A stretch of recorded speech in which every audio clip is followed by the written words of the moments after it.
Halo, selamat datang di Kenyataan Menjadi Dewasa. Halo teman-teman, balik lagi sama gue Mamet.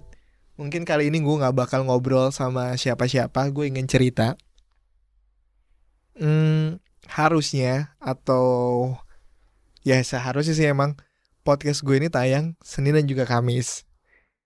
Nah, Kamis dan juga Senin kemarin gue tidak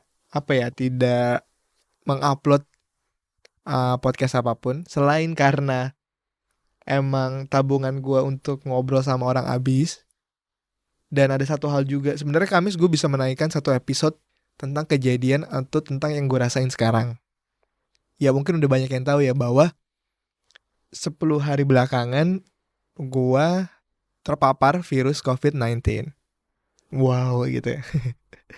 Ya awal gue juga gak percaya karena ya balik lagi, kok bisa ya gue kena virus COVID-19 ini. Ya gue pakai masker, gue juga sering cuci tangan, tapi kan kita nggak tahu tuh orang-orang di sekitar kita karena kan emang gue masih keluar rumah gitu kan. Nah, yang gue pengen berbagi adalah gimana gue melalui 10 hari yang lumayan menegangkan ini. Jadi sebelumnya 3 hari sebelum gue tes swab, gue itu Jumatnya potong rambut karena gue Sabtunya akan menghadiri nikahan teman gue, sahabat gue. Nah pas hari Jumatnya itu gue potong rambut dan gue lupa. Karena hari Jumat itu pasti banyak banget orang yang juga pengen potong rambut kan. Dan gue gak janjian, jadi gue harus nunggu bersama banyak orang. Ya lumayan banyak lah, biasanya cowok tuh kalau mau cukur rambut Jumat karena Sabtu minggunya mereka mau pergi atau mau ada acara. Terus di hari Sabtunya gue itu datang ke nikahan temen gue dan jadi MC. Iya memang gue tidak bertemu ataupun pernikahan itu tidak dihadiri oleh orang banyak. Setelah nikahan itu, hari Minggunya, alhamdulillah gue melakukan kegiatan pelunasan DP rumah gue. Alhamdulillah bareng nyokap, bokap, cewek gue dan juga sales marketing perumahannya itu. Terus di hari Seninnya itu, karena gue merasa gue sudah bertemu banyak orang dalam 3 hari berturut-turut ini, mau gak mau, gue harus melakukan swab. Karena menurut gue juga harus bertanggung jawab dengan kesehatan diri gue sendiri gitu kan. Mahal dikit gak apa-apa lah, yang penting gue sehat. Teman-teman terdekat gue, keluarga terdekat gue itu juga mereka semuanya sehat. Gue swab lah di hari Senin malam. Dan baru dapat kabar di Selasa pagi sekitar jam 10 pagi ada WhatsApp kalau ternyata hasil gue adalah positif. Nah ini adalah salah satu momen-momen yang bikin gue tuh kayak anjrit, masa sih gue positif COVID-19 gitu kan. Kayak gue ini termasuk yang 50-50 lah. Harus gue akuin gue adalah orang yang 50-50 tentang penyakit ataupun COVID ini. Tapi setelah gue kena, gue yakin 100%. Dan pertanyaan orang paling banyak adalah, gimana Met? Lu bisa nyium sesuatu gak? Lu meriang gak? Badan lu panasnya berapa? Terus lu diare gak? Nah, alhamdulillahnya gue tidak merasakan itu semua. Kalau orang bilang atau kalau kata dokter itu adalah OTG, orang tanpa gejala gitu kan. Alhamdulillah gue tidak merasakan semua gejala itu. Ya gue baik-baik aja gitu. Gue masih bisa masih bisa napas ya, pasti bisa napas lah. Gue indera penciuman gue baik-baik aja. Terus gue tidak diare, tadi gue bilang. Yang semua orang tanyain ke gue tuh tidak ada di gue gitu kan. Bahkan teman gue Mario Prambors, dia dulu juga sempat terpapar COVID-19. Terus gue nanya, dia salah satu tanda-tandanya ada beberapa ruam di tangan. Tapi alhamdulillah gue tidak ada gejala-gejala tersebut gitu loh. Nah terus akhirnya yang paling deg-degan adalah bagaimana memberitahu orang di sekitar kita atau orang-orang yang pernah bertemu kita selama 5-3 hari itu. Yang pertama gue kabarin adalah nyokap gue WhatsApp. Jadi nyokap gue WhatsApp, pintu rumah atau pintu kamar gue udah gue kunci. Gue WhatsApp nyokap gue, mah kakak positif COVID-19. Kemarin Senin malam kakak tes swab. Terus ini hasilnya gue lampirin tuh keterangan gue positif COVID-19. Setelah itu nyokap gue bilang, aduh gimana ya? Gimana dong? Berarti rumah harus dikosongin dong atau gimana? Gue bilang, mama jangan panik. Kakak pengen konsultasi juga dulu ke temen kakak yang tenaga medis gitu kan. Alhamdulillah waktu gue kerja di Prambors tuh pernah kerjasama dengan JDN, Jaringan Dokter Nasional atau Jaringan Dokter Indonesia gitu. Gue punya kontak dokter Bella dan juga ya kontak dokter Tirta. Tapi gue kontak dokter Bella dulu nih. Gue WhatsApp akhirnya kan, dok, gue positif COVID-19. Terus dia nanya, ada gejala nggak? Terus gue bilang nggak ada. Terus gue, karena gue panik kan, gue bilang, apa gue sekarang langsung harus ke Wisma Atlet dok naik motor? Terus gue bilang gitu kan. Dia bilang, ya jangan naik motor. Lagian juga kalau misal lo nggak bergejala, terus di rumah lo lumayan tempatnya luas untuk isolasi mandiri dan juga ada orang yang bisa ngerawat lo, ya lo di rumah aja juga is okay gitu kan. Yang penting kata dia, alhamdulillah rumah gue 2 tingkat gitu, rumah nyokap gue. Jadi lantai atas itu dikosongin cuman buat gue gitu. Jadi gue bisa ke kamar mandi, terus gue bisa berjemur gitu kan. Karena yang paling penting adalah ketika lo memutuskan untuk isolasi di rumah, yang pertama adalah yang pasti ada yang ngurusin lo. Terus yang kedua ada makan makanan yang bergizi gitu kan. Karena kalau yang gue dapet infonya dari dokter Bella, yang penting lo makan makanan sehat, makan makanan bergizi yang protein, vitamin tuh tercukupi gitu kan. Alhamdulillah itu bisa, ataupun gue ngerasa oke nih nyokap gue bisa lah untuk ngasih makan gue yang bergizi. Terus rumah lo tuh harus kena sinar matahari, jadi lo bisa berjemur pagi-pagi atau bisa olahraga. Lalu juga alhamdulillahnya gue mampu untuk membeli beberapa vitamin yang dikasih sama dokter Bella gitu kan.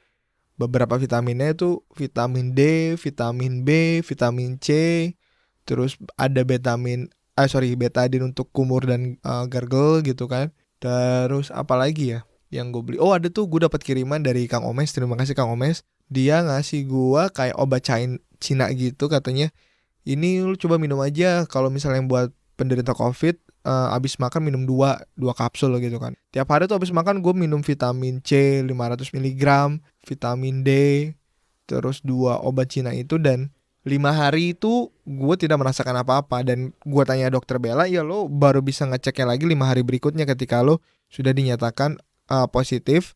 Lo bisa ngecek lagi 5 hari berikutnya apakah lo sudah negatif atau tidak, karena kan balik lagi gue tidak ada gejala apapun gitu kan. Jadi tuh kalau misalnya makan, nyokapku pakai sarung tangan, pakai masker, terus pakai face shield gitu, cuma naruh doang di tangga. Terus gue juga sebelum ngambil makanan harus cuci tangan dulu, pakai masker dulu, ya kan. Makanannya juga di wrap gitu sama nyokap gue. Terus selesai makan gue harus cuci piring dulu di atas, ya kan. Piring selesai gue semprotin sanitizer gitu kan sama nyokap gue sampai bawah, dicuci lagi, masak lagi nyokap gue buat gue. Terus ditanya di WhatsApp gue gimana keadaannya. Oh gue terima kasih buat nyokap gue gitu. Menurut gue kayak wow gitu, anaknya lagi sakit kayak gini nyokap gue tuh masih, ya emang pasti perhatian sih kalau orang tua anaknya sakit sih, tapi the best lah untuk orang tua kita tuh. Thanks mah. Terus juga gue suruh semua keluarga gue swab ya, nyokap gue, terus nyain dia nih, bokap gue juga sebenarnya ada kayak gue juga sih, tambeng antara percaya nggak percaya akhirnya, tapi dia akhirnya swab juga kan. Adek gue juga alhamdulillah semua negatif. Terus cewek gue kabarin setelah gue ngabarin nyokap gue tuh di hari H gue kena, atau gue dikabarin gue juga positif COVID. Gue WhatsApp cewek gue juga panik, mana di rumah cewek gue lagi ada neneknya gitu kan. Yang namanya nenek pasti tua ya. Nah kan kelompok tua itu golongan kelompok yang rentan terkena atau terpapar dengan virus ini. Langsung gue suruh swab, besoknya juga alhamdulillah dia negatif. Terus gue kabarin temen gue yang gue datang ke nikahannya di hari Sabtu. Terus gue juga ngabarin sales marketing yang gue temuin di hari Minggu. Gue juga ngabarin teman kantor gue dan juga teman-teman main gue yang ketemu di hari Kamis untuk swab gitu kan. Alhamdulillah mereka negatif. Ya udah tuh berarti di hari pertama itu sama sekali gue tidak bisa tidur gitu. Tidur gak tenang. Gue takut dalam artian orang-orang terdekat gue ini takut ada yang terpapar dari gue gitu kan. Masalahnya ketika kita terkena virus COVID-19 ini, kita tidak bisa menyalahkan siapapun menurut gue ya. Karena balik lagi kita tidak tahu virus itu datang dari mana gitu kan. Bisa aja kita membawa virus itu bukan dari orang lain ya kan. Tapi karena imun kita kuat, makanya kita atau gue tidak ada gejala gitu kan. Tapi kan siapa tahu aja kita bisa menyebarkan virus ini ke orang lain, yang mungkin di tubuh orang lain itu bisa berdampak fatal. Karena balik lagi metabolismenya orang-orang atau tiap orang itu beda-beda kan. Itu sih yang gue takutin di hari pertama. Terus apa lagi ya? Di hari pertama gue beli banyak obat-obatan. Yang tadi gue nanya ke dokter Bella ada vitamin B, vitamin C. Terus di rumah gue kebetulan termogan rusak, gue beli termogan. Terus gue beli juga oximeter. Terus gue beli juga apa ya kemarin ya. Pokoknya lumayan banyak lah pengeluaran gue di saat gue terkena COVID gitu kan. Oh, gue beli pick gitar deh karena gue bosen di kamar. Nah, yang mau gue sampaikan adalah ketika kita terkena penyakit ya, amit-amit, kalau ini namanya sakit kan, pasti kalau nggak ke dokter, kita beli obat kan. Nah, kalau kita punya asuransi enak. Tapi kan balik lagi, COVID ini setahu gue juga, gue punya asuransi dan tidak bisa direimburse gitu kan. Kecuali mungkin sama kantor gitu kan. Tapi kalau misalnya sama asuransi, nggak bisa. Dan kalau kantor paling lu juga habis gajian. Sedangkan gue kemarin posisinya di tanggal belasan gitu. Lupa gue tanggal berapa, antara tanggal 17, 16 something gitu kan. Nah, mau gak mau, alhamdulillahnya gua punya yang namanya dana darurat. Ini nih yang teman-teman harus pahami tentang konsep dana darurat. Dana darurat itu kalau gua ngitungnya adalah gua harus punya atau gua harus nyimpen dana darurat itu 5 kali pengeluaran gua gitu kan. Alhamdulillah sebenarnya pengeluaran gua tuh gak banyak per bulan. Jadi ya udah langsung gua genepin aja, berarti gua harus punya minimal 10 juta yang berupa cash ataupun lo taruh di bank apa gitu kan, yang bisa langsung ditarik cepet gitu. Jadi jangan sampai lu ketika lo sakit atau amit-amit orang tua lo sakit, adik lo sakit, om tante lo sakit, ketika lo gak megang duit tuh amit-amit jangan sampai terjadi. Itulah kenapa lo harus punya yang namanya dana darurat. Balik lagi nih, gue bukan yang untuk mengajarin ya, tapi gue untuk sharing apa yang gue rasain gitu. Untuk ketika gue ada dana darurat, gue tahu nih dana ini ketika gue sakit ini pasti akan keluar gitu kan. Alhamdulillah kemarin cuma keluar sekitar 3 juta sekalian sama swab lagi kan. Gue balik lagi ya, waktu itu beli obat, terus beli termogan, beli oximeter, terus gue beli detol banyak, terus gue beli saniter atau sanitizer gitu yang disemprot juga. Terus gue beli apa lagi gitu, pokoknya saking gue lumayan paniknya gitu kan. Terus gue juga swab 2 kali. Alhamdulillah dua-duanya setelah 5 hari gue karantina, hari ke-6-nya gue swab, alhamdulillah gue negatif. Terus nunggu lagi sebagai SOP lo bisa bekerja harus 2 kali negatif. 3 hari kemudian gue swab lagi di tempat yang berbeda, alhamdulillah negatif gitu. Jadi buat teman-teman yang terkena COVID ini yang tidak ada gejala, sebenarnya sih emang gak ada yang dirasain ya. Kayak gue ini emang ya udahlah gitu aja. Selama di rumah kegiatan gue cuman pagi, bangun pagi, berjemur sambil main handphone, terus senam-senam dikit, terus siang yang ngajain kerjaan kantor, siangnya lagi gue tidur sampai maghrib, terus isya makan lagi buat makan malam, udah tuh tidur lagi gitu-gitu aja.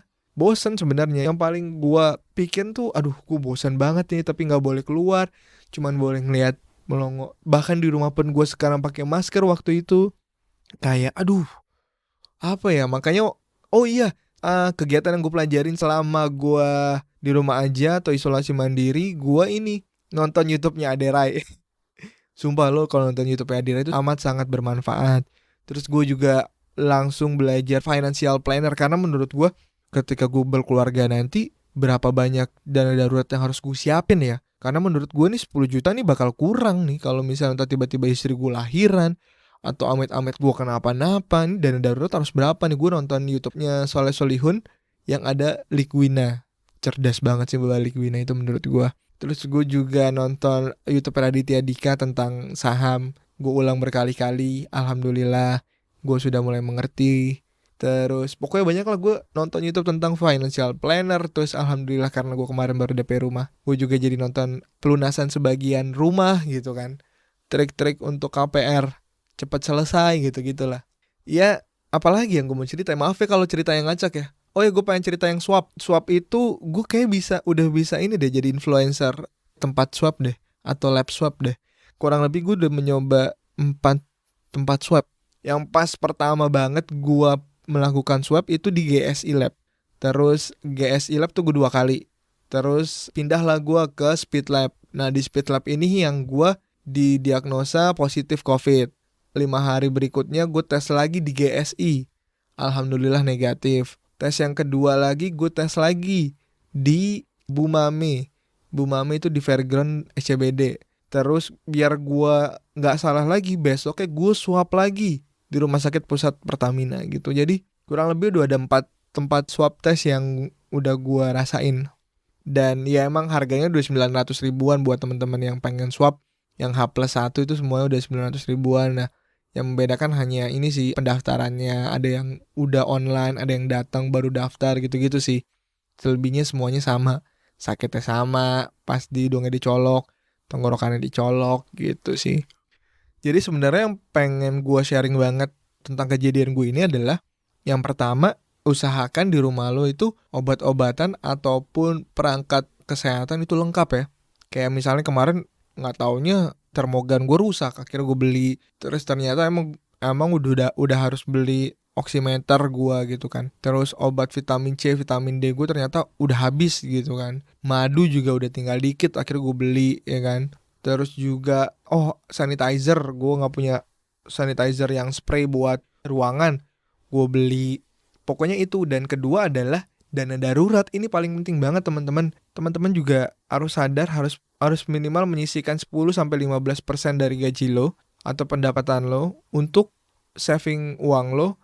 Bukan cuma investasi, tapi ya itu dia, dana darurat. Ketika terjadi sesuatu yang darurat, lo ada fresh money gitu, ada uangnya gitu, nggak lo minjem dulu atau nggak lo cairin dulu. Kalau duit lo semua taruh di saham gitu, kalau nyairin ini kan ribet ya, nunggu sahamnya dibuka dulu berarti besok pagi. Terus kalau misalnya di reksadana begitu pula, di emas begitu pula. Maka kalau gua untungnya kalau ada Genius kan ada bisa dalam satu tabungan, tapi lo bisa bedain tuh lo lo tulisin lah itu kegunaannya untuk apa gitu. Kalau gue sih seperti itu ya menjalankannya gitu ya. Ya sekali lagi jangan lupa menerapkan 3M, jaga jarak, memakai masker, mencuci tangan. Terus apa lagi ya? Ya udahlah pokoknya tetap hidup sehat. Dan jangan lupa kalau lo lagi merasakan gak enak badan, pusing, hidung lo kenapa, terus pencernaan lo merasa diare, menurut gue lo harus swab sih. Gak apa-apa lo kehilangan 900 ribu, yang penting lo bisa menyelamatkan nyawa lo, nyawa teman-teman lo, nyawa keluarga lo, nyawa orang yang pernah ketemu lo gitu kan.